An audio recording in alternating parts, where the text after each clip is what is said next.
Just three ordinary guys trying to understand the crazy world around them. We don't have all the answers, but we've got all the questions. You're listening to Just Add Bourbon with Jimmy, JD, and Brad.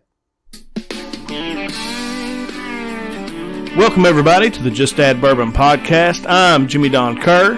I'm Brad Broaddus. And I'm JD Damon. And it is another beautiful Sunday evening here in the hills of eastern Kentucky. And guys, I have a question for both of you. Since the last time we met, last Sunday, what the hell happened? Hey, like the world's falling apart, dude, in a week. Does it seem like it's been a long week because all the things that's, come through the news cycle? It's been crazy. I'm pretty sure this isn't going to be anything big. Go ahead.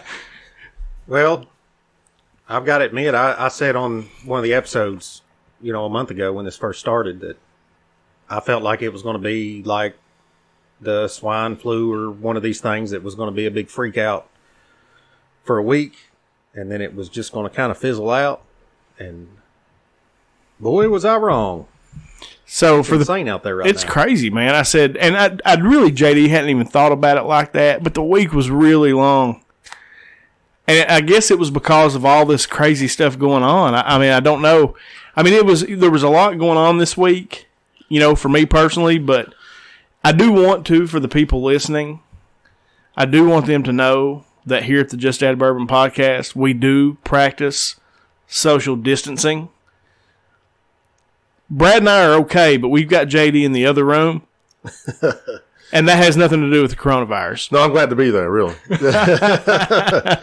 We've got plastic up everywhere. It looks like a scene from Dexter in here. And I'm handcuffed to this table for some reason, Brad. What's that about?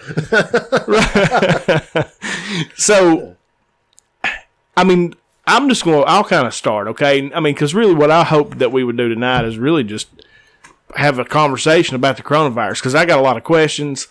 There's just, information, misinformation, there's stuff all over the place, and so I thought this would just be a good time for us, and I'm sure the people that listen to us probably got these same questions. So I first want to say that I want to take this seriously because it seems like it's a pretty serious situation, but I also want to be very butthurt over it because, number one, and primarily, now the NCAA tournament, March is probably my favorite time of the year, okay? I love March. I love March Madness. I love the SEC tournament. I love everything that goes on in March because I'm a big basketball fan. But I am the most butthurt that our boys don't get to go play in the state tournament, or as of right now, they don't get to go play in the state tournament. Yeah, I went and watched the Monday night. You guys missed it. I don't know how much you missed it. You guys watched it online? Oh, no. It was a really odd situation because, for those who don't know, my grandmother passed. Right. She was awesome. She was 93 years old, had a great life, awesome lady. She was. And we were at the funeral home on Monday night. That was the visitation, but that was also the night of the 15th Region Championship game. So I'm sitting there, I'm talking to the owner of the funeral home, and I said, hey, any chance there's a place we could watch or listen to the championship game? And he said, yeah, I've already got it set back up there on the computer. Go back there. All you got to do is click on the internet, and it was already on the site and everything. All you got to do is hit play. At the end of that game, there were probably 30 people in that little room that we were in watching that ball game. Me and Brad were back there. I think Billy, Chris, and Size, everybody was back there. So I just want everybody to know that I did do my part, and I thought of Jimmy Don during the ball game. Halftime show come up. The dancers were out there. His daughter walks on the floor. And I know Jimmy really wants to be here for this moment. So I recorded it and sent it to him. And also I called a pervert about 15 times in about 5 minutes for recording these little high school girls. Well, I do appreciate you sending that. Amy and I both do, actually, because we wanted to be there, of course, and she had to be there. But I do appreciate you doing that, actually. All seriousness, that was cool that you did that. But that is I am butthurt because I wanted to be so mad at Governor Beshear when he basically shut everything down. Like, I listened to him on KSR, and I do want to say to both of you, he's done a heck of a job through this. And I don't necessarily agree with a lot of his politics, but he has done a great job through this. I agree. Yeah, you don't have to agree with his politics. I mean, when somebody does a good job, I agree. His leadership's been right on top of things. And one thing I like about how he has handled it thus far is that he's getting out in front of the people every day and giving an update. And I think that's what people want because, honestly, I'm not in panic mode about the virus itself so much as about how people are reacting to it, Yeah. But I think that they're at least so far handling it in a way that is maybe keeping some of the panic down, at least here in the state. So, yeah, I think he's doing well. To get back to our boys real quick, I just want to say, I'm a little butthurt they're not going to the state as well. But I also feel like, you know what? Those seniors won their last game of their high school career. And that's pretty cool, to go out there. It is. I mean, what I'm heard about is, and I actually heard head coach JJ say this. I listened to an interview on WYMT, and he and I were actually texting the day this was all going down. And I was like, what is happening, dude? Are they going to cancel the state tournament? And he was like, I don't know. I'm devastated. But he was talking about the community. He said, you don't understand. He said, it was like the entire community thought they were on the team. And they reacted as if they were on the team. Dude, I was so excited. Like I told Amy, I was like, you got to make sure you get us tickets because they had tickets at the high school, And look, we may not win down to Lexington, not won a ball game, but I felt like we was a tough matchup for anybody in the States. I mean, we can do a little bit of everything. These guys, I really enjoyed watching this team play, man. I did too. Congratulations to those kids, Coach James. Absolutely, because they got so much better as the year went on. Yeah. And when you've got the guard play like they have, and then a big man that can alter shots on defense like Trey James could, you got a shot. I don't care who you're playing. I was out Monday night. I heard the fire trucks when they were coming back from Pikeville, and heard the fire trucks and went out and stood in the front yard, and they were coming through and everybody blowing their horns and nobody could see me. I mean, I'm on the other side of the trees, but I'm out in the front yard at midnight clapping for them like somebody could hear me down there. I mean, it's exciting. Yeah, it really was. It was a big deal for our little community. I said that it's been a long time since I've seen our community pull together like that. Yeah. And around a team. For sure. And, as far as the coronavirus itself goes, and this things like one of the things we've talked about on this show a lot is always follow the money, right? Follow the money. You want to find out who's making money, who's losing money, whatever. And it seems to me, man, the NBA shutting down, the NCAA tournament's being canceled, a lot of, concerts, comedy shows being shut down, bars. Follow the money. The money says right now this could be a serious thing. Yeah, well, that was what we've come to the point that we've got to accept it. You know what? Maybe this isn't just some little thing that we thought it was originally. Yeah, because I know we always say that the truth is in the middle, but I'm kind of on extremes on this one. Either this is a huge overreaction, right, for whatever reason that we're really overreacting, or we don't have all the information and there's something that we're not being told. Right, and I'm with you, JD, and I'm actually with both of you because what made me sit up and pay attention was when they started the NCAA tournament, man, is one of the biggest money-making times of the year for the NCAA. I mean, I'm talking billions of dollars these cats are losing because they're not going to play this NCAA tournament. Then you have the NBA shut down. Now, they'll probably pick back up and continue playing at some point.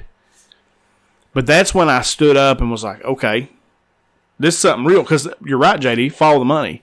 And the money is telling you that, okay, there's something serious. And then I'm also like Brad, where I was like, okay, I do believe if at the end of this, if we look back and we think, well, we really overreacted, that probably means that it worked.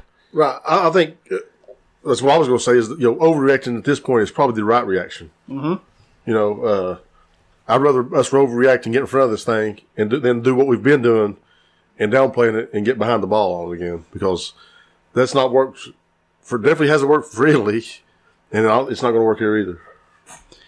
So, all right, a couple of things, I guess, that I've read or seen, and I wanted to kind of get your reaction on.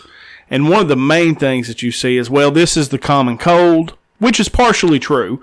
I mean, it does come from a family of corona. This has been around for a long time. Coronavirus has been. This is just a different strain.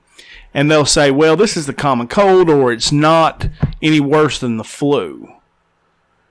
Brad, do you think that's, and what you've read or what you've seen, do you think that's a fair assessment that it is the common cold and that we are truly overreacting?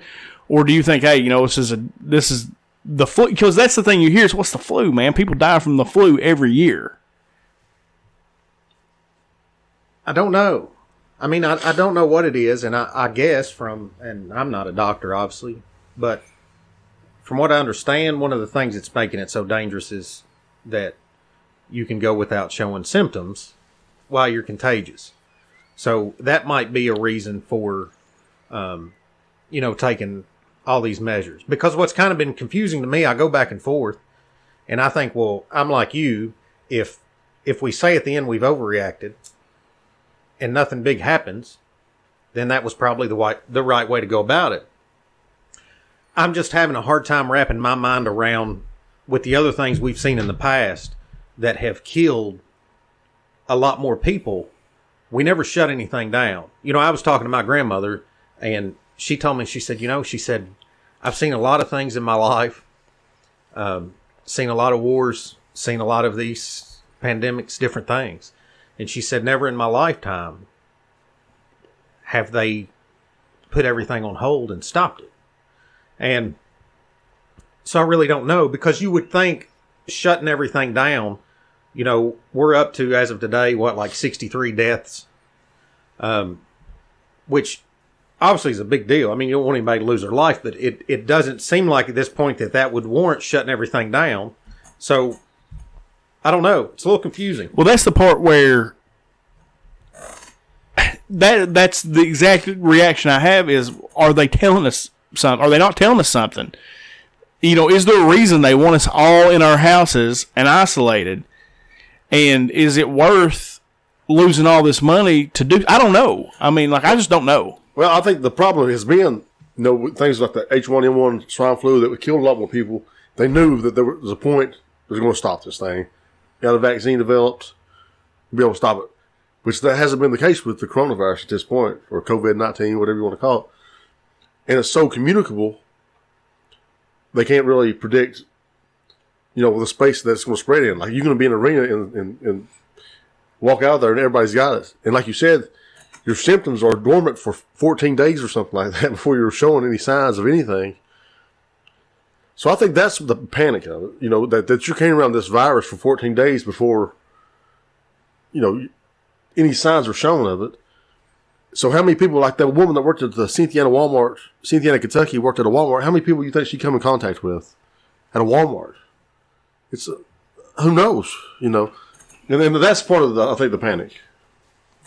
And I think maybe one reason that it's being handled the way that it is, because you notice a lot of the precautions are around, like, nursing homes. A majority of the first 30 people that died were from the same nursing home. I think the average age so far of the deaths is 80 years old. So we could possibly be seeing this to shut down, not because I think for a lot of people that get it, healthy people in our age group, not saying it, that it couldn't kill a number of people, but I think for a lot of people that it would end up being like a flu type thing. You have it for a couple weeks and then you're good. But by shutting these things down and having the precautions around the nursing homes, they could be basically trying to protect the people that it could harm the most and kind of let it do its thing instead of quarantining everybody. Because what's going to happen if you take like China, who's, trying to put everybody in a box and not let them out, at some point, you're going to have that breakthrough where a bunch more people get it, right? And I see that happening here. You're going to have a bunch more people get it. But if you try to protect the elderly or the sick, and then it gets out and you let people get it, that it's not going to affect as much to kind of build the what am I looking for immune here? system. It builds up your... Right, the herd immunity. Right. To where people cycle through it. Then it's not a big deal if you go into a stadium and 1,000 people have already had it and they're not going to get it again or not going to pass it. So, I don't know. Well, I have an interesting... it's not a theory. It's something I read. But I wanted to ask JD this, and when you too, Brad, I'd like for you to weigh in on this as well. But again, you're just seeing all these things come out, and I found this maybe interesting. That I saw, and it's on Facebook, so it has to be true, right? Oh, sure. I agree with it. I'm just Right. Jay's like, of course it's true. But I guess somebody had been to a doctor's office in West Virginia, and they were talking about how West Virginia really hadn't shut anything down. They hadn't really been stopping anything, and that the doctor said that he believes that it's already been through here. That we had this, and this is true. We had like a crazy flu season, right? I mean, people were getting flu like left and right. They were getting it more than one time. They would go test, and it wouldn't test for flu. And when they would get this flu, that it was the worst flu they'd ever had. It would take them a month to get over it. Which now, I just don't know that that's possible. I don't know that the timelines would match up with this Wuhan, where it originated from. But do you think that's even possible? I don't. I think with the tests that we've got today, they're so sensitive and so sophisticated. They get to what the cause of the problem is. And I almost feel like it's that generational, like all of this next generation wasn't as good as us. It's almost like that flu. Like, this flu today was worse than it was a couple of years ago. It's like, it's always going to be bad. The flu sucks. I don't know if you guys have ever caught the flu or not, but it sucks. Yeah, it does. Every year it sucks. But if they're not testing for it, there have been a number of people that had flu-like symptoms that were sick that tested negative for flu. Well, they weren't testing them for coronavirus because I guess at the time they didn't have the test and didn't know that they should be testing for it. So you would have still had people that got sick, had flu-like symptoms, elderly people that died from it, that was never diagnosed as flu. So I could see that could be possible. So the only kickback I would have on that was why did we start in Wuhan, China with it? You know what I'm saying? Like what took us back to Wuhan? You see what I'm saying? In whatever it was October, November, right? And what took us back to Wuhan? And it could be something that got around. I mean, what I've seen where it's the most, the biggest concentration of it is generally on the coastal, like New York, California, Seattle. I think Washington, California, and New York have the most. Right. Many states in the nation. And that would make sense, right? Because there's probably people that are traveling, sure, in and out of the coast, will dig. They're also sanctuary cities, and but no. As far as here's one thing that I wanted to get your all's thoughts on this too. And Brad, we'll start with you on this one. I feel like the United States was really underprepared for something like this. So the things that I've read is that in South Korea, you can drive up and get a coronavirus test. They've tested like 15 million people, something stupid. And we aren't testing anybody unless you're really, really sick. Now, I don't know if that's a Trump thing.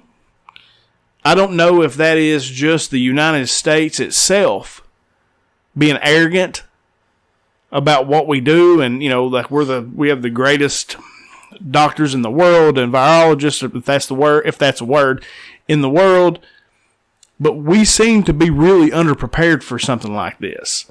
And maybe if anything comes out of this, maybe that's a good thing. Is that okay? We take something like this serious, because something really bad like this could happen and take out half the population.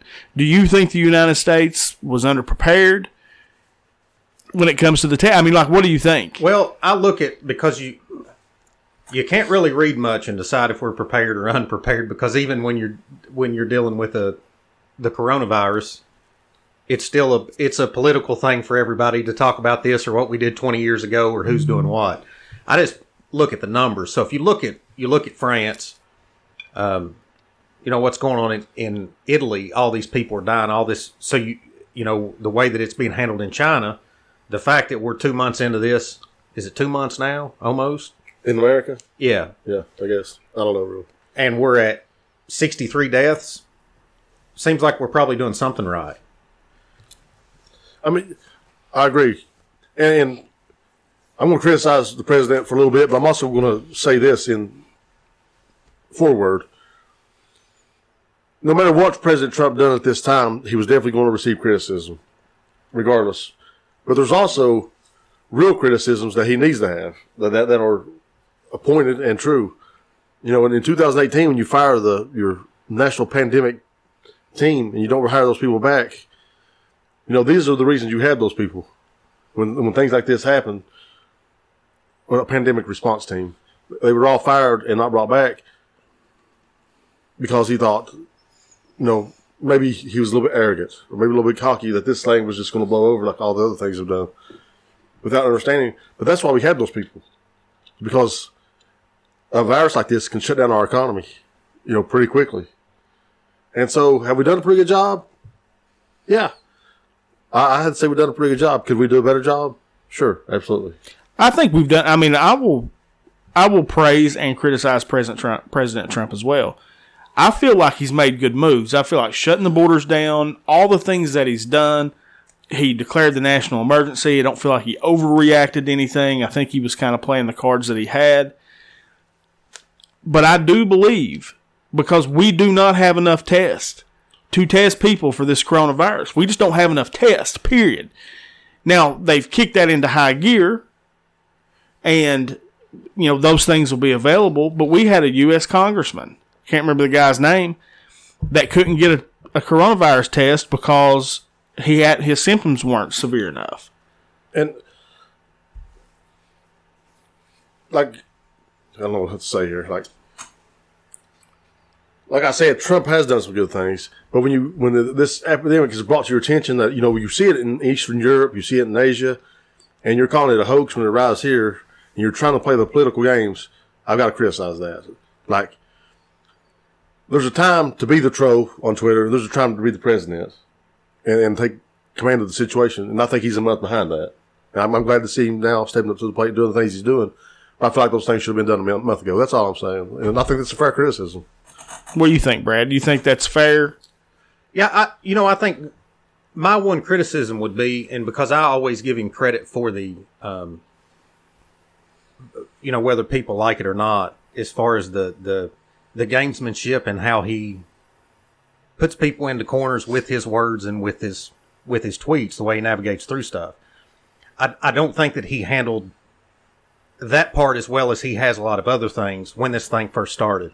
The thing about calling it a hoax was not, he didn't say the virus was a hoax. He said that the way that they came out and said the way that he handled it, he was saying that was a hoax. Right? But I don't know. I mean, it's one of the things, we can go back and forth, but until we get to the other side of this thing, because I will say this, regardless of who handles what, or if we handle it perfectly or if we don't, obviously, as far as the numbers, I think it's going to have to get worse before it gets better. And I think that might be part of the way we're handling is just rip the Band-Aid off, let it run its course, keep everybody as safe as possible, and then go from there. Sure, and I agree with a lot of that. But also know that when the CDC says President Trump, and he tells your State Department, don't bring these people home from Japan, there's 100, some of them that's been infected with coronavirus, tested positive, and he says, no, I know more about it than you do, I'm going to bring them home. That's a fair criticism.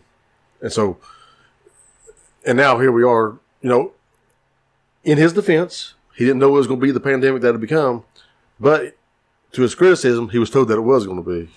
Because I know when he did his Oval Office address, I thought that was one of his weakest moments that I've seen him. It just wasn't him. It wasn't, I don't know. He didn't seem like himself when he was giving that Oval Office address. And the nation, really, the stock market reacted bad to it. The whole thing, when he came out in the Rose Garden and he was doing his speech there, that was Trump. And I thought he handled it really well. You saw the stock market shoot up. It was the biggest gain, a single-day gain ever. But now, we were the biggest loss after the biggest loss ever. So, and this is more conspiratorial than it is anything. But if you ever wanted to crash the economy, it's a good way to do it. I don't know that anybody would want, I'm not saying that, because we talk about deep state and there's a lot of that talk out there. But if you ever wanted to crash the economy, this is a heck of a way to do it. Go ahead, Brad. This is a TW, brother. No, I'm just saying because you teed this up, and I'm not saying this thing is anything. No, we're just talking, man. Because I mean, like there's just a lot of stuff. I don't know. If you were going to write a book about it, how would you crash the U.S. economy? And you had to pick one location on the earth away from the United States to start crashing their economy first, that would lend itself pretty well to crashing our economy. Where would you throw that dart on the map? China. And that's something that's kind of interesting about this is just, ironically, there's a lot more awareness now around borders and around our dependency on other countries for our medicines and for our goods that are coming into our country. I just got to say, though, one of the best things is if there's some good things that's coming out of this, which I know Jimmy Don's shaking his head already. Like, some of these memes have been hilarious. Dude, they have. No, they've been spot on. I mean, they really have. There's one that says, Trump, you son of a bitch, you told Mexico in the building the wall for you. Yeah, I saw that one. I actually saw that one today. It was like, Mexico's wanting to talk about border control and allow, but you crazy SOB, you did it. So what happens now? I mean, so what do you all see happening in the coming days, weeks, months? Now, they're talking about shutting down restaurants. I know KS Bar announced today that they're going to be shutting down. Indiana they've required it to shut down. So what are your all's thoughts around, because obviously I want people to be quarantined. I don't want people to be out around my grandmother, around my small children that could infect them with something. But at what point with rights does that start to get scary? Where, you've got the guy in Nelson County who... Right. We should talk about that, man. Yeah. Who apparently wanted to...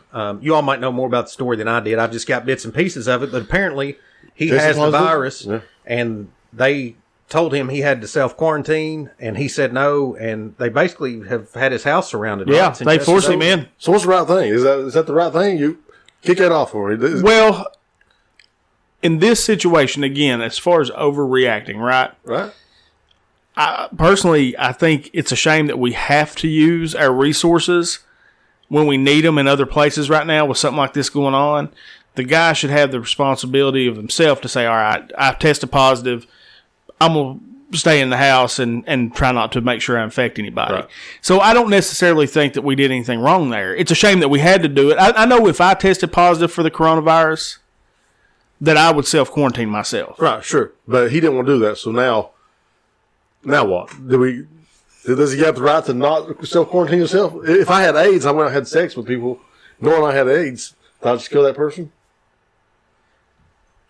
It's a heck of a question. Right. So what happens if you take it a step further? Okay, so now you say, okay, well, for security reasons, I agree the guy needs to be in his house. I don't think there's any debate there.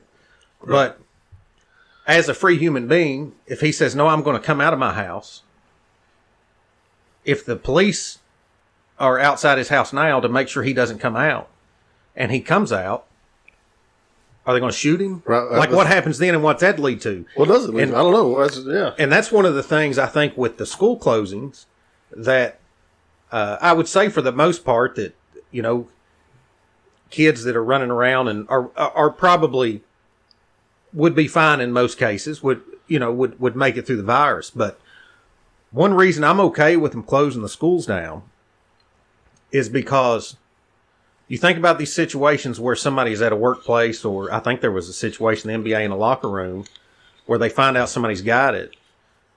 So they're in quarantine and they can't leave and nobody can come in.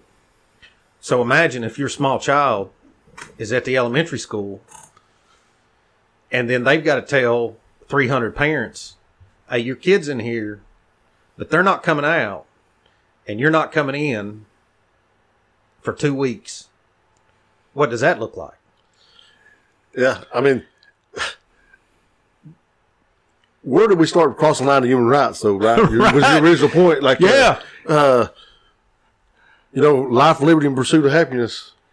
So I'm not very happy in quarantine in a school or in my house. Can't walk outside my house.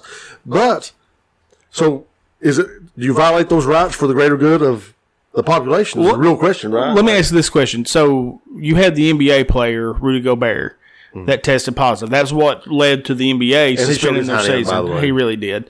He's trying to make up for it now. But then you had, they quarantined the whole team in the locker room for the night. Yeah, and then it ended up Donovan Mitchell, that played for U of L, he tested positive for it. Oh, he's a Pistons center? No, he's for the Utah Jazz. Okay. Yeah. So Donovan Mitchell, they're teammates. So he tested positive for it. Do we know what they did with those guys? Did they let them go home? I don't think they made them stay in the locker rooms.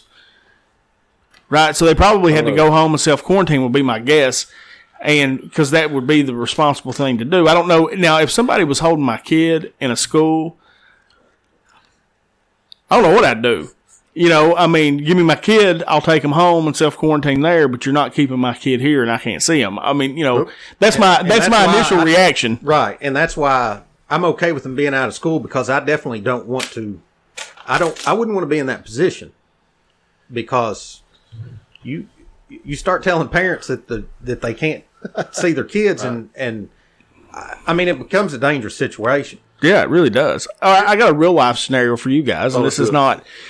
So, and really, I'm just kind of looking for your advice.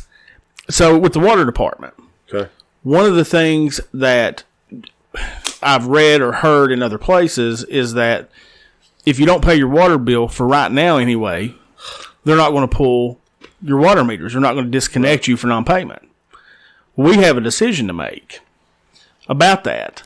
And I was asked today, they polled the board, and I was asked today what my thought was. And this was my initial thought, is as of right now, it's business as usual. Because as far as I know, we don't have anybody here that's majorly affected. Our biggest employer is probably our school system. Those people are going to get paid while they're off work. But if something arises and we have some confirmed cases, or it truly does start to affect, they shut everything down to where nobody's working, everybody basically has to stay at their house, then we'll probably do something like that. Do you think that's wise, or do you think we should go ahead and just say, to heck with it, let's just not pull anybody for right now? Well, you know what I think. No, I think that's a sensible solution. I don't know of any employees around here that have stopped people from getting their hours, stopped them from working. So right now, there's no excuse not to pay your water bill. Pay your water bill. No, I agree with you. What do you think, Brad? Do you think that's... Yeah, and I don't know, but you would hope, normally in these times, people step up. With all the negatives you see, usually in times like this, you do see the good side of most people. And I think even if that was the case, that you're going to have most people are going to, people that are going, people that are working, they're going to pay their bills. I don't see a scenario where half of the county says, hey, well, we get a free pass for the next couple months. But that's easy for me to say, sitting behind this microphone and not being responsible for anything to do with the water board. Right. So I could definitely see. Well, the way that it was posed to me is maybe it was more of a PR thing, like a PR hit. If we say no, even though the coronavirus, because that's all anybody's talking about, right? They canceled school for 3 weeks because of it. And if we say no, it's business as usual, pay your bills, or we're going to pull your meter, and we're worried about hygiene. The thing is, wash your hands, sure. Be clean, all that. And so I was just like, well, I don't know. I said, for me, you just kind of monitor it, and if situation here locally changes, then we'll change what we're doing. No, I've got an idea. Oh. Instead of cutting the water off, tell them you're going to come take the toilet paper. Because apparently that's like gold now. Man, that's been crazy. Go ahead with your thought. And then all thing I was going to say is, as a water board member, I just wouldn't make an announcement at all. There would be no announcement. There would be an announcement that's going to go forward as usual. There wouldn't be an announcement that I just wouldn't say anything until we probably there's a change. We probably won't but we'll have a meeting here in a couple of weeks, and I got an email this morning. It's what prompted all this. I got an email from the Concerned Citizens attorney. There's a group here called the Concerned Citizens, and they're real involved in our water district. And we got an email from their attorney. Hey, they're real involved with our water district. Yeah, they are. And we got an email from their attorney saying, "Hey, are you guys going to, suspend disconnects?" And so that's what kind of got all that started. And so I know I'm going to get asked on camera. And so, I was just trying to think it out. I thought I'm going to ask these guys because it's a real deal. That's locally what's happening.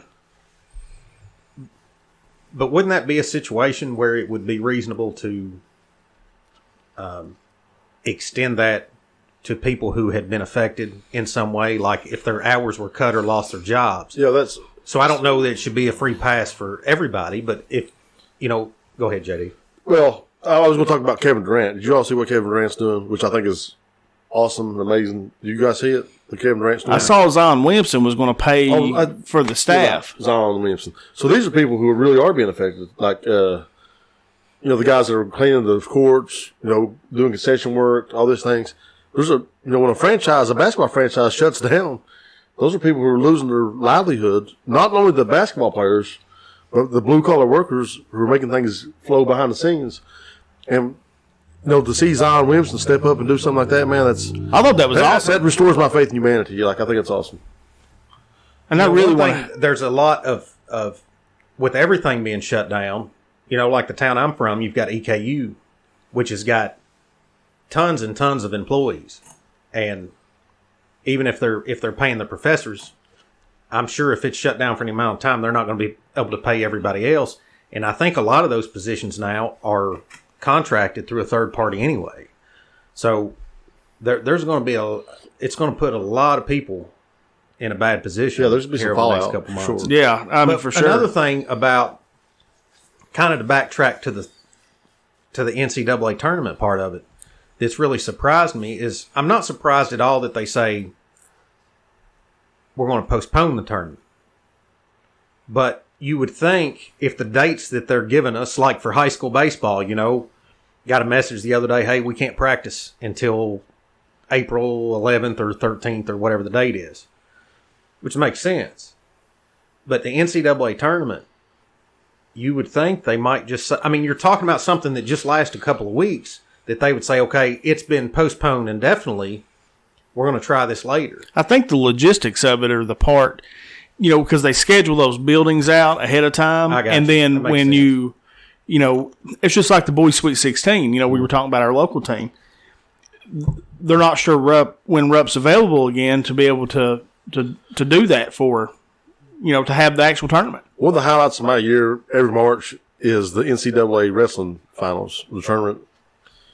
And they canceled it as well. It's been canceled. And I'm heartbroken over that.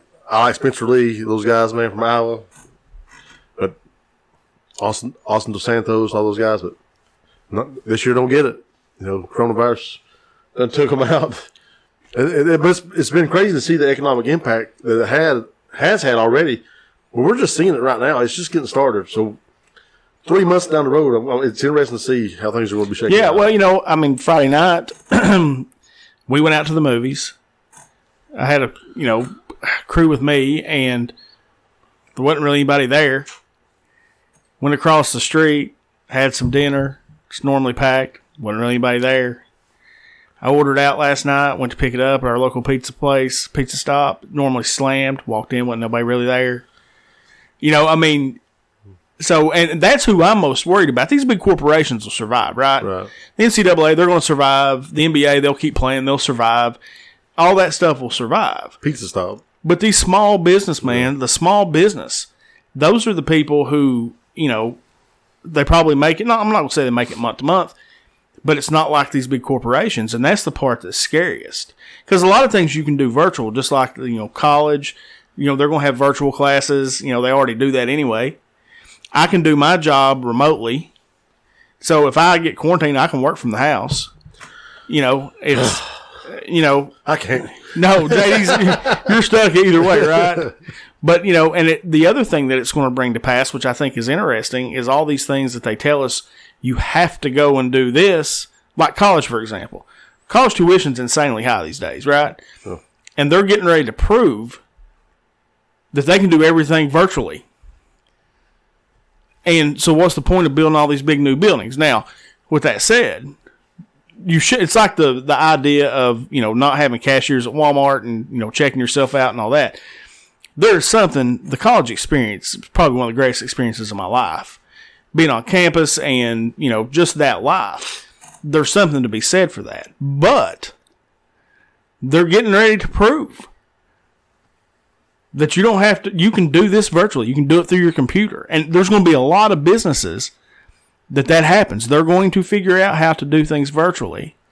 And it may end up having a bigger economic impact down the road because they're going to figure out they can make more money doing it like that. Well, your point about the mom and pops, stores or restaurants or whatever, you're thinking about a place like Tally Ho. They depend on the college students, to pack that place. If they're not showing up, I mean, it's going to have a hard time keeping their doors open. So what I'm saying is there's a lot of ramifications we're not seeing right now that are going to come to fruition, in the months to come. Because you go to, if you go to Richmond or Lexington, you got EKU and UK, and, they're always building something. There's always a new building, a new parking lot, a new something. And there is such an overhead at the universities now that I think this might be one of those times where I know you've got a lot of online stuff now, but if somebody can offer that virtual experience, but they don't have the same overhead, and they can get those prices down to a point that I think it could completely change universities, the way that we've looked at them, the things that we've thought about. And I think another part of that is not just with the universities, but if you think about different companies and corporations, as they're having people do these jobs remotely, they're going to figure the same thing with office space, for instance. If I can pay this person and not have to supply these 100 extra offices, I think we're going to see some new business models go into place in business and in education. Faster than what it would have. But we were headed that direction anyway, but this is going to make it go a lot quicker. And I think especially with education that it is a good thing. As a father of a young man who's about to head off to college, that does not bother me to hear that. Over the cost just drove down to pennies, But you're right. It's going to push us to be creative, and these administrators and these business guys to set forth new models and be creative, and to in a way to drive the cost down, because these sporting events, we say they generate all this revenue, but that revenue a lot of times gets put back into our economy, right? Those are people who work at the arenas, work for the franchises, and the ramifications are coming. Like, it's just going to be interesting to see how they play out, in September and in October, Well, no, do you want to, because I want to ask another question. It was something I read yesterday. It's an article I read, and I want to get your all's thoughts on it. Do you have another thought, Brad, on? Go ahead. Okay, so I read this article in Yahoo, and I was going to ask, it's about I can't talk. Opportunistic? Yes. During a pandemic like this. And it was about a guy, he's from Tennessee. Him and his brother drove around, and it sounded like maybe they were in eastern Kentucky, bought all the hand sanitizer, bought all the soap, bought all the toilet paper, and then went to Amazon and, surgical masks and things they would get for $10 and $15, they would sell them for $80 to $120 on Amazon. The one guy said the first round that he bought, he made $25,000. That was his profit. Now, Amazon has shut that down.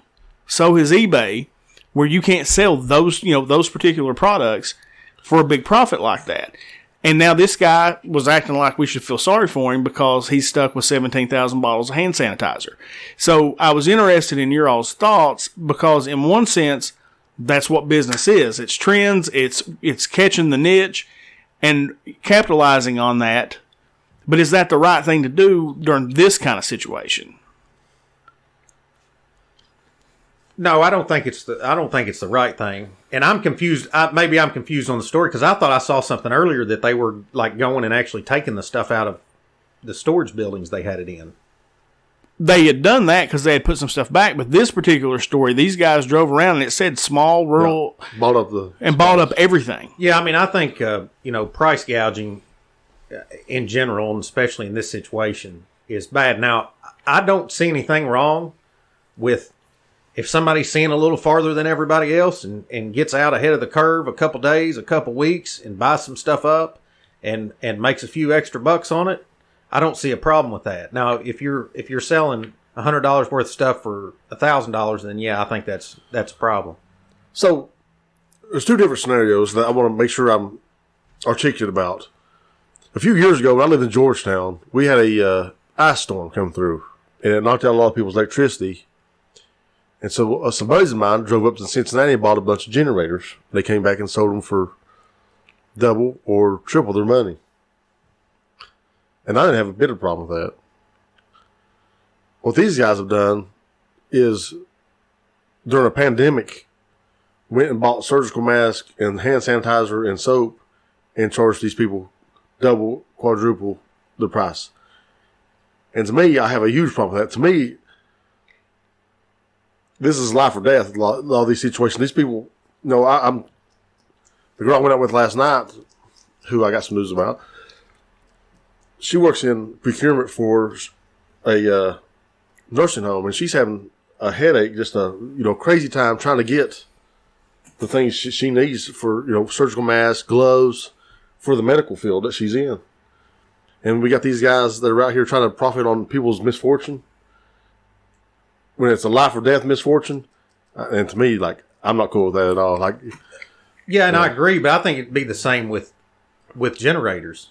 I mean, you're talking about people with oxygen tanks. The reason they need the generators in most cases is to keep their refrigerator running. Right, but you can go to a hotel room or you can do to a relative's house or something. With the hand sanitizer, there's nothing. I mean, you're really just caught. You're stuck there. There's not really an alternative or a place that's provided with an alternative. So that's why it's different to me. And I agree that I think it's wrong. And I'm sure there are laws against price gouging. And the fact that this guy had an article done about him was probably stupid because he's probably going to end up getting arrested or, getting into some trouble. And then now they're coming back after, the article come out and got so much, kickback. Now they're going to donate the hand sanitizer and all that. I thought, you idiots. You just don't want to pay rent on your storage building. Right. Yeah, it's really not being donated. We just made $5 a bottle instead of $25. Right. So, and now you've got places like Walmart and grocery stores where you can only buy a certain amount. And Governor Beshear actually said this today and said, look, these are your neighbors. We're Kentucky. We take care of each other. And he's right. And especially here in our little small town, if I had extra hand sanitizer and JD needed some, guess what? I'd bring him some hand sanitizer. And they were like, don't go and buy 8 months worth of formula for your baby when you just need maybe a month or two. Right. Because you just took that away from maybe 3 or 4 other mothers who need to feed their, and it makes total sense. Don't do that. It was just stupid. And this guy was like, feel sorry for me. And I was like, idiot. Yeah. I will say that I think that this is one time. And you all know I'm not real freaked out about this being a real long-term thing, but I think now maybe some people have seen that it's not a bad idea to have a couple weeks of food in your house, because like in Indiana, they're shutting down the restaurants. I'm sure the other states will follow suit. So if you can't go out, especially a small town like this, and we've got one grocery store, you could see a scenario where you might want to have a few things in your house. So I'm going to turn this a little bit political, this discourse. We've now had a major pandemic hit the United States. How's your feelings about mandatory days off now that, if you got the coronavirus, should your business mandate, should I get fired if I get the coronavirus? Should I miss it because I missed 2 weeks of work? I don't think you should get fired for that. No. Should I get paid for it? That's another good question, because it's just like if that happened to one of my employees, I would pay them. Right. Just because I think it's the right thing to do. Okay? And right. I would hope that most employers would err on that side. And most employees might. But what about the ones that don't? Those guys just lose their home. I'm not harping at you. I'm just saying. No, I know what you're saying. It's a real thing for people. It's a real question. Yeah. And I guess it would, because I know a lot of the big companies. The company that I work for is basically offering a certain amount of time, depending on the situation, if you have to take care of somebody or if you get it yourself. But you're talking about multi-billion-dollar company versus Mom and pops. a mom and pop place. And I guess, again, if you say, well, how would you handle any other situation? If you contracted something else, or if you came down with another disease and you didn't have, whether it be long-term disability or whatever, I mean, I would think that you would handle it the same way. I don't want to sound harsh about it because I don't want to be in that position either, but I don't know that this would necessarily get any different treatment than something else. No, I agree. It shouldn't. That's my point, though, is like, should there be a mandated time off for sickness or health? For mom and pops, for Walmart, for Toyota? Like, do you think the government should step in and make it a mandatory thing? Here's the problem, though, I feel like, and you guys can correct me if I'm wrong, is that, and it's just human nature, and I would probably do the same thing, but people take advantage of it. Oh, I've got 6 days. I've got 6 sick days. Instead, I don't. I'm at the beach, obviously. You know what I'm saying? Or next year, I've got the flu, and I take those 6 days, and everybody's like, oh, well, he did the same thing last year. He was at the beach. So how are your feelings? I don't know. Is that clear? Would I make it clear enough? No, I think I understand what you're saying, and it really, I feel like you go with your policies, whatever. I don't feel like the government should mandate a business to do that. I think that's stepping a little. That's just my opinion. Sure, yeah, that's probably a more stepping a little over the line. I don't feel like it should be mandated because you're right. People will take advantage of those things. Sure.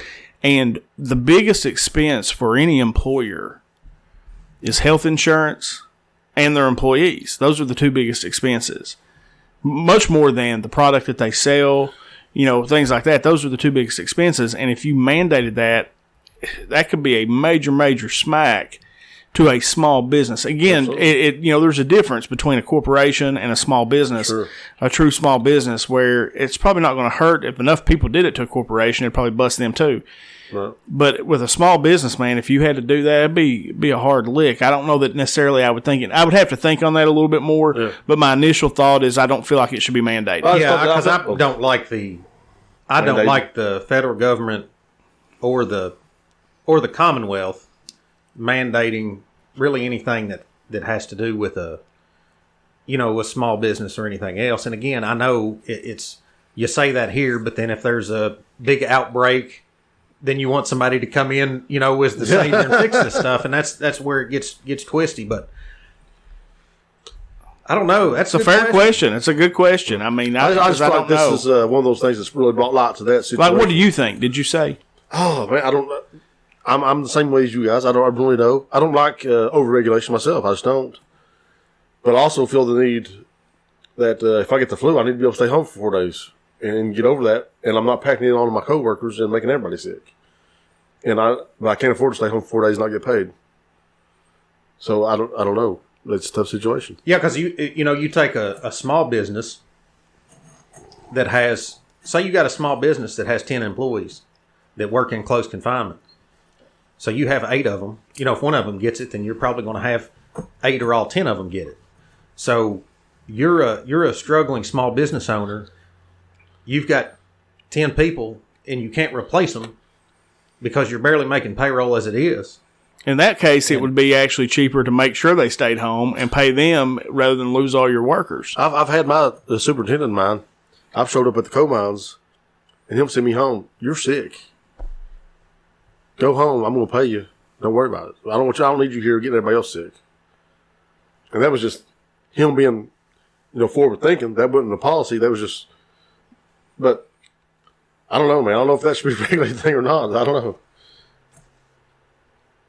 It's tough. So what do you all think are, we've talked about all the negative stuff around this, and there's a whole lot of negative and whether it's negative or scary or overreacting or underreacting. But I think there could be some positives to come out of this, even as far as the things being shut down temporarily. And I'm obviously not talking about from a financial standpoint because this is wreaking havoc on the economy. But people aren't going to school. Businesses are shutting down. You got entertainment shutting down. right? I'm sure the movie theaters will be next where you can't go see a movie. But you know what this is forcing people to do? Engage. Actually spend time with their families. Actually have conversations that in some cases, because people have run to basketball practice 3 nights a week and they go to dance 3 nights a week and karate, and then they go watch a movie on Friday night and sit 10 feet away from each other, staring in a different direction, that people are going to be at the house. Maybe they're playing a board game. Maybe they're actually having to talk to their family like the Pilgrims did. And I really think slowing things down, kind of reeling things in, could really be a positive thing. You know, I've seen some people share this on Facebook, and I thought it was, you know, I've not shared it. Like, I'm almost worried about it. Like, I would obviously help anybody who needed help. I'm worried about sharing that on Facebook, even though I'm quick to share my opinions on things on Facebook. No. But I've seen this thing on Facebook. These people were saying, if your kid needs food or you guys are struggling, send me a message and let me know. You know, I think that's a great thing, man. That, you know, you get to see some people who are really willing to, you know, spend money, their time. If you got somebody, I'm just going to tell you, if you've got somebody that's willing to spend their money and their time on you and your family, and they don't know you or you and your family, that's probably a pretty good person, man. And so it's cool to see people sharing that status and willing to, you know, sacrifice things from people they may not know is so great. But, you know, I'm sure everybody in this room would do that. But, you know, that's one of the things that I've seen that have been impressive to me, man. No, and that's positive, I think, and I agree with Brad 100% because that, you know, you will, because you're right. Your lives are so busy. You're constantly running. You know, I feel like I don't even talk to my daughters some weeks. You know what I mean? Have a real conversation. You go in the back seat. Right. And you're hauling tail somewhere, you know, trying to get to dance practice or softball, whatever the, you know, season is.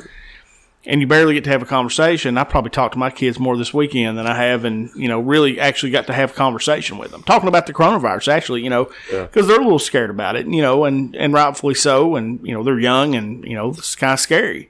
I'm a little scared, you know, I mean, if I'm being honest. You know, I've always been the type of person that, you know, if I get it, I get it. I'm not going to stop living my life. And I do feel that way still today.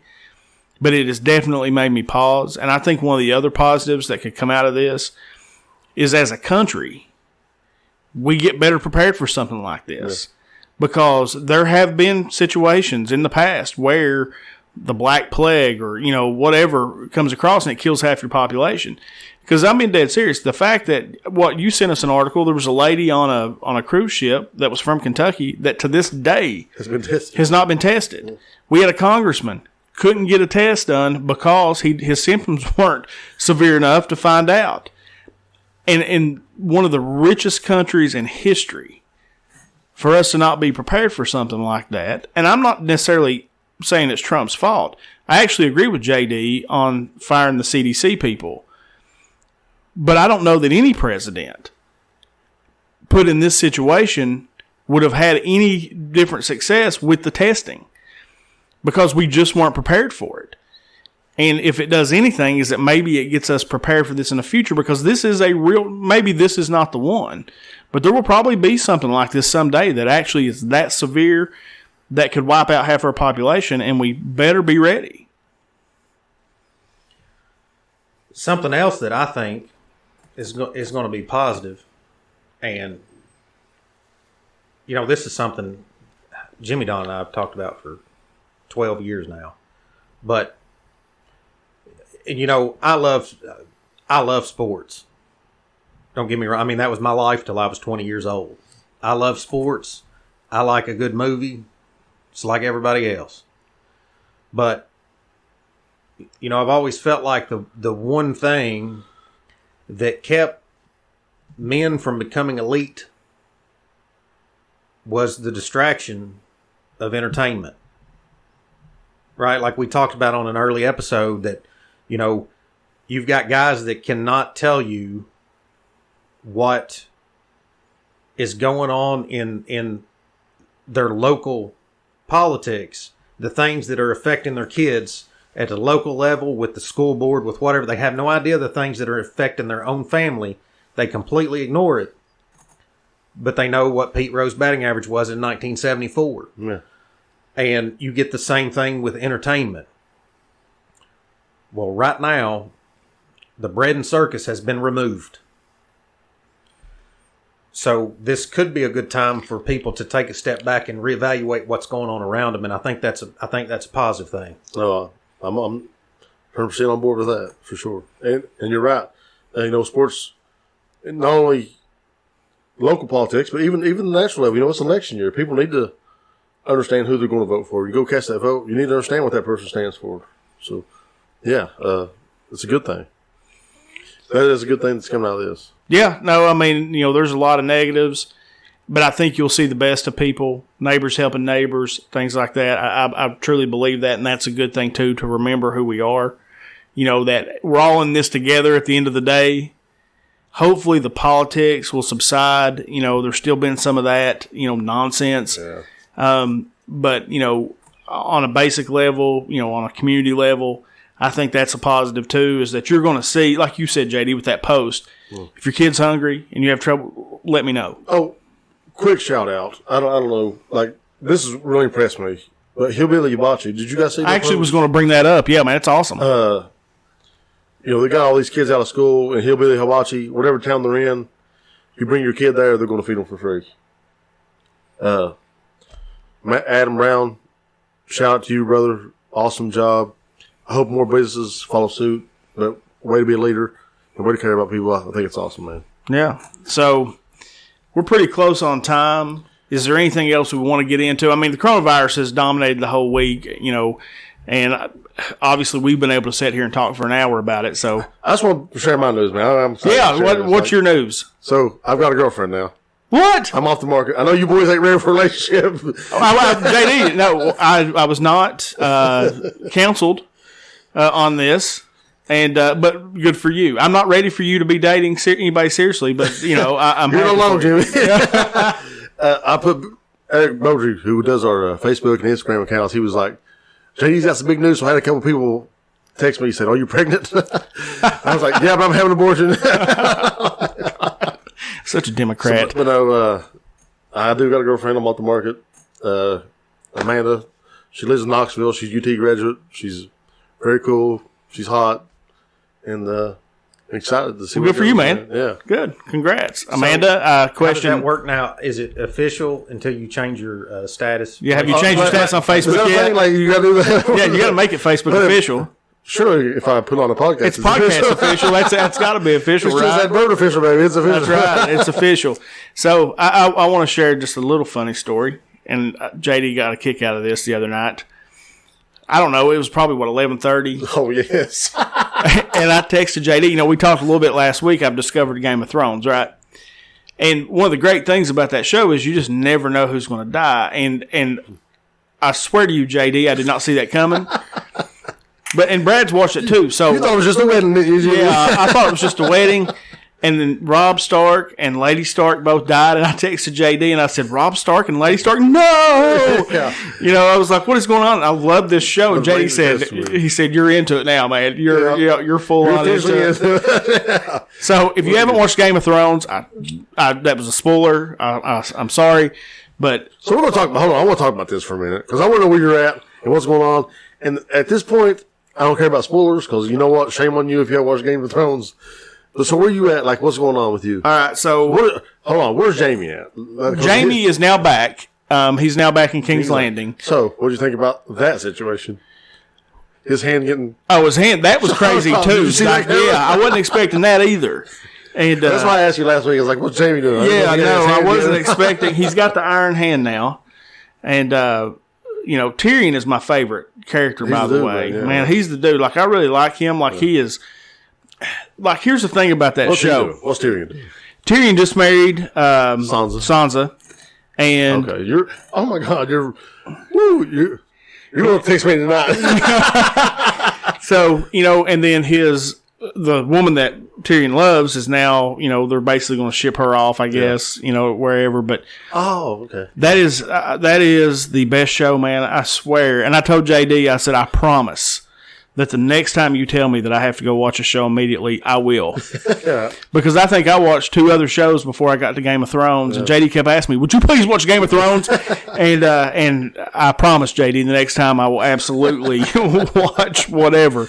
And then the other thing is, which relates to the coronavirus, I didn't have to go to the dance competition this weekend. That actually got canceled because of the coronavirus. So that's one positive, Brad, I could have listed out of the, as a positive, is I didn't have to go to the dance competition. Don't lie, Jimmy. We know you're upset. Well, I do enjoy that trip. I don't enjoy the time because you're there, like for us, because we have, Right, two different age group girls that, and they dance. It's literally all day. But I think they're going to reschedule, so I'll end up having to go anyway. One positive, though, I'm sure you are glad about. You didn't miss SEC tournament because of it.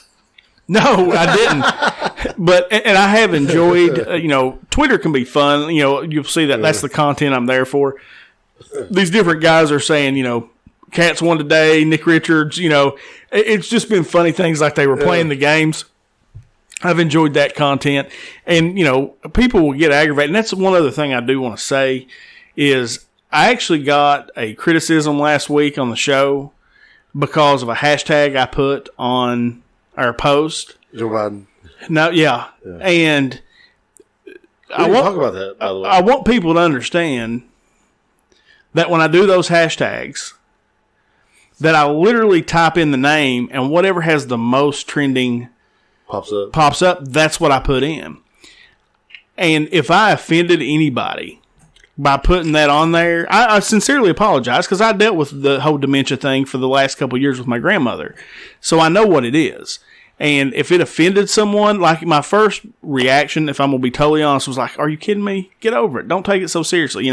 Because none of us said anything about Joe Biden having dementia. We questioned his mental capacity. But as far as dementia, if that offended anybody, I sincerely apologize. Before we shut this down, let's talk about the Democratic race. We really need to talk about this because I think some major things have happened, Brad. What do you think? Of course, Joe Biden wipes out Bernie this past week. Yep. I'm not sure this was a great week for Trump as far as how strong Biden showed up in Michigan and Wisconsin and Minnesota. No, not Wisconsin, but Minnesota and Michigan. Because he outperformed what Bernie and Hillary both did in 2016. Because Bernie actually won Michigan the last time, and he got spanked. And I still go back to what I said last week was the whole Castro thing. It all changed when he started praising Fidel Castro. Yeah. And it's like I think it's just the Buttigieg Klobuchar. And that may be that too. But I think people finally said, people who were maybe on the Bernie train. And we all criticized Biden for his tactic, with South Carolina, waiting until South Carolina to really start competing. But he knew something we didn't know, or his campaign advisors did. I didn't expect the African American vote to get out and vote for Joe Biden the way they have. And if they continue to do that, it could be trouble for Trump, I'm telling you. Could make it interesting. Because if Trump needs to win those states. And if Biden can win them, he's in bad trouble. Well, the one thing that I have noticed, too, though, that they're not talking about, and then I'll take the opposite just to be devil's advocate. One of the things that I've noticed, too, though, that they're not reporting is Trump's numbers in these states, too, are huge. They're bigger than they were the last time he ran. Right. Like, he's getting more votes.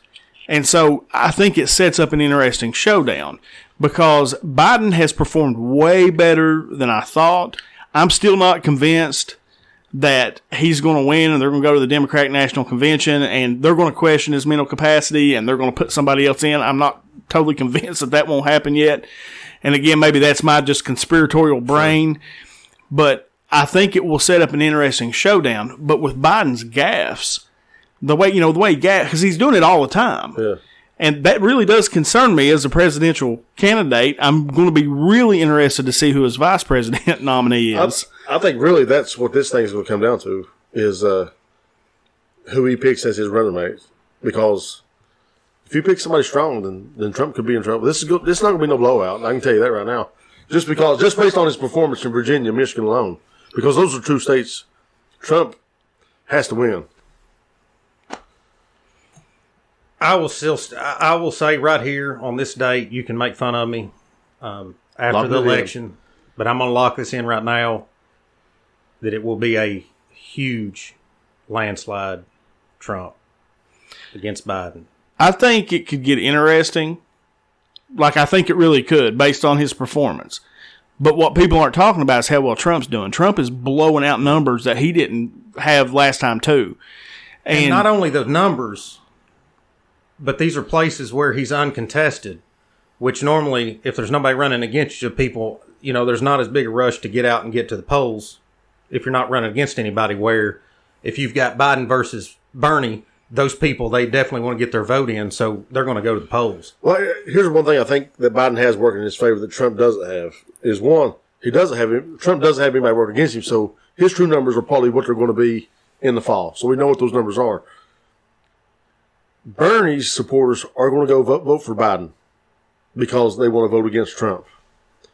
The opposite would not be true if Bernie ended up being the candidate, being the nominee, because the Biden supporters wouldn't go, even though Bernie supporters are motivated to go vote for him, the Biden voters wouldn't be motivated to go vote for Bernie. But do you think? So I think that's. But do you think that the Bernie supporters, because they're generally young people, that you think they'll show out? Because a lot of times they don't show up. Because I think not to vote for Biden, but to vote against Trump.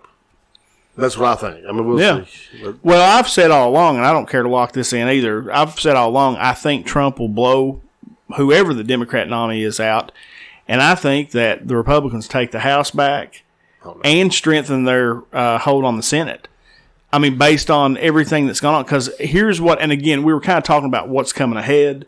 And again, I could be completely wrong. JD, you can make fun of me. I'll even. I definitely will, but I don't even know what you're going to say. I'll even save the clip, and you can roast Brad and I. But what's going to happen if we can get past this coronavirus thing? Because it has stymied the economy, but you're going to see when it does come back, it is going to come back with a roar. I mean, it's going to come back big time because it was really cranking already, and then it kind of, this has definitely kind of shut it down. But you're going to see records set on the stock market. It's like, and for people listening, with your 401ks, I know I looked at mine the other day. I shouldn't have, because it's lost a ton of money with this. Don't sell. Just wait. Write it out. There's money to be made.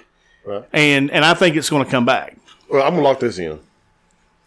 Is that if the economy does recover before the election, he loses. Trump's going down. Because I think, like I said, I think the Bernie supporters won't get out and vote for Biden.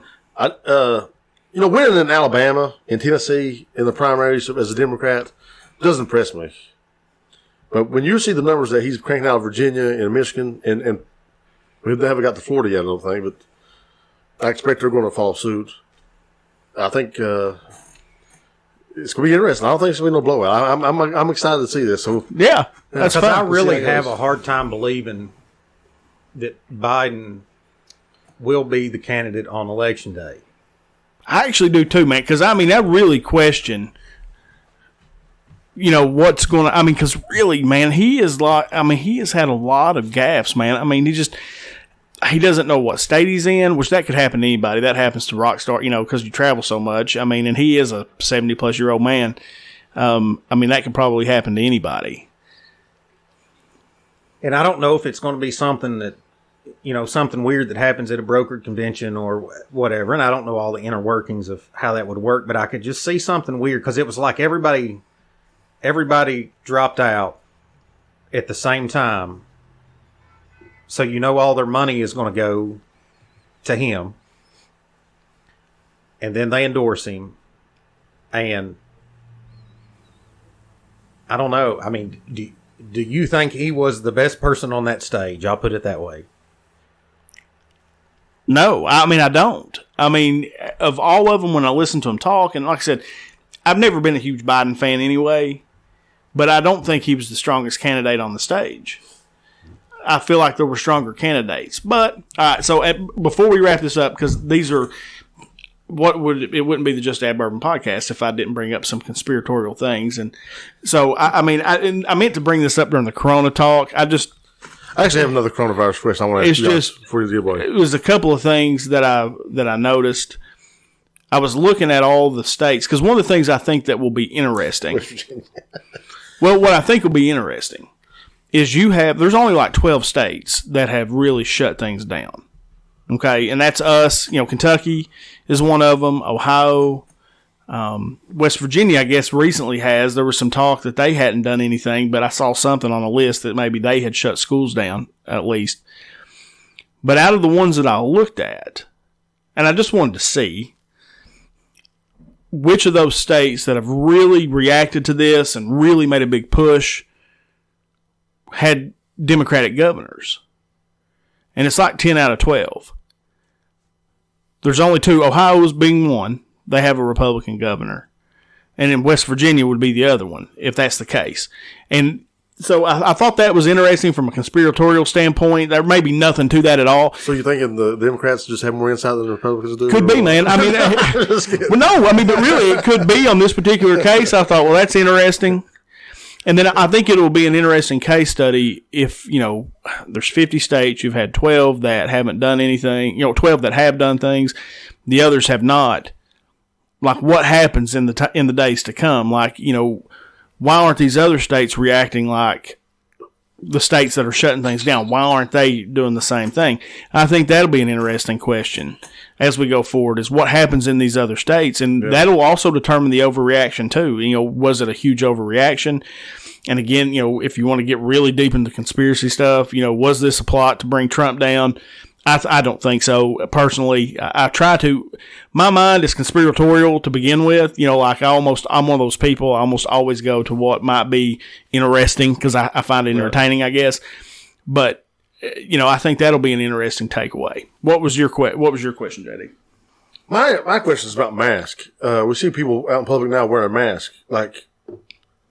So there's 2 different trains of thought on the mask. One is, we know that wearing masks isn't going to prevent you from getting the disease or the virus, but it can prevent you from spreading it.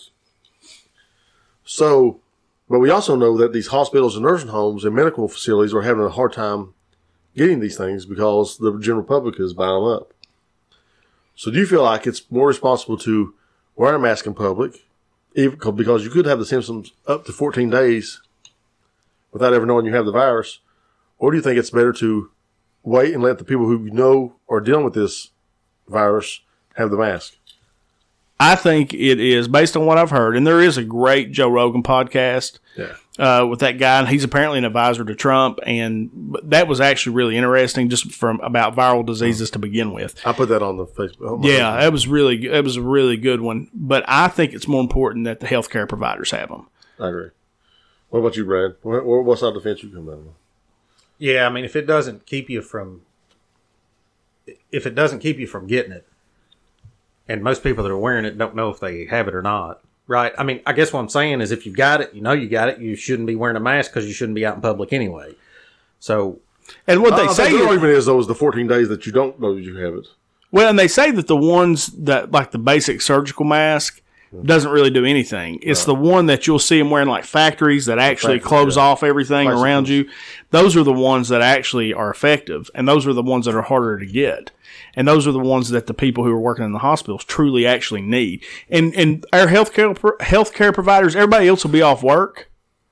They won't if this thing breaks out. So we need those people to be as healthy as they can be. Amen. I agree. And the world just keeps on going. Things will be the same. Everybody will adapt to whatever's going on. Even, home life, it will be, if this thing carries on, and it doesn't matter if this thing kills 20 million people, you'll still have, you'll be getting in a fight with your wife at home because you told her butt looked big in her hazmat suit. It's like I think it's Ernest, I want to say it's Ernest Hemingway. He's asked about life. He said, only thing I know about life is it goes on. Yep. And that's it, man. That's right. So for you all listening out there, wash your hands. Don't be buying 17,000 hand sanitizers. Take care of your neighbors. And, like I said, we'll see where this thing goes. It's definitely been a crazy week. And definitely wash your hands. Working with the public, because I want to bring this up because this is important to me. Working with the public and being in public restrooms a lot. The number of people that come out of a bathroom stall and go straight to the door is mind-blowing. And because I think that this virus may be a good opportunity just to do away with handshakes from here going forward and having a good excuse for it. Like, I'm with, what's his name? Howie, what's the germaphobe? Mandel? That just does the fist bumps. Yeah. I like what the Chinese are doing with the foot kick. You know, they tap toes. But one downfall is Brad will not put his hand down the back of my pants anymore because he has coronavirus fears, JD. Have you noticed that? Well, he was rubbing your head when you walked in today, so I didn't think that was much better. Well, guys, I guess that'll do it for today. You guys got anything else you want to ask questions or anything? Look, I love coming and doing this with you guys, and I love this conversation today. And I hope people, because there's a lot of stuff, man. This is a weird time. It is. I mean, in all my life, I don't recall anything like this. When this first came out, this was just a small segment of Just Add Bourbon, the coronavirus was. Tonight it's took up the whole show. So that tells you, how far we've come in a month and a half, Yeah. And I would love to hear from some of the people in the places it's affected. We had some listens in France here in the last couple of days. Yeah. And I know they're dealing with a completely different side of this. They're seeing something we've not seen here, and hopefully we don't see it there. But the difference sometimes in the information that we get versus what's actually going on places, we'd love to hear from you guys. France, Afghanistan, some of the places where we've got listeners that are being affected. Yeah. And social media is a great place for you guys to reach out to us and tell us, Twitter and Facebook and Instagram, reach out to us. We'd love to hear from you. Yeah. So I guess, guys, if there's nothing else, we'll wrap this one up. So, of course, guys, as we always like to say, you can check us out on Podbean. That's the app that we actually launched the show from. iTunes, Spotify. I'm actually working on getting us on iHeart, on the iHeart podcast. I haven't got that done yet, but I am working on it. So soon I'll be able to say that. YouTube. But as we always like to end the show, from myself, from JD, from Brad, no matter how bad your week's been, no matter how bad your day's going, if you just add bourbon, it always gets a little bit better. Stay safe out there, guys.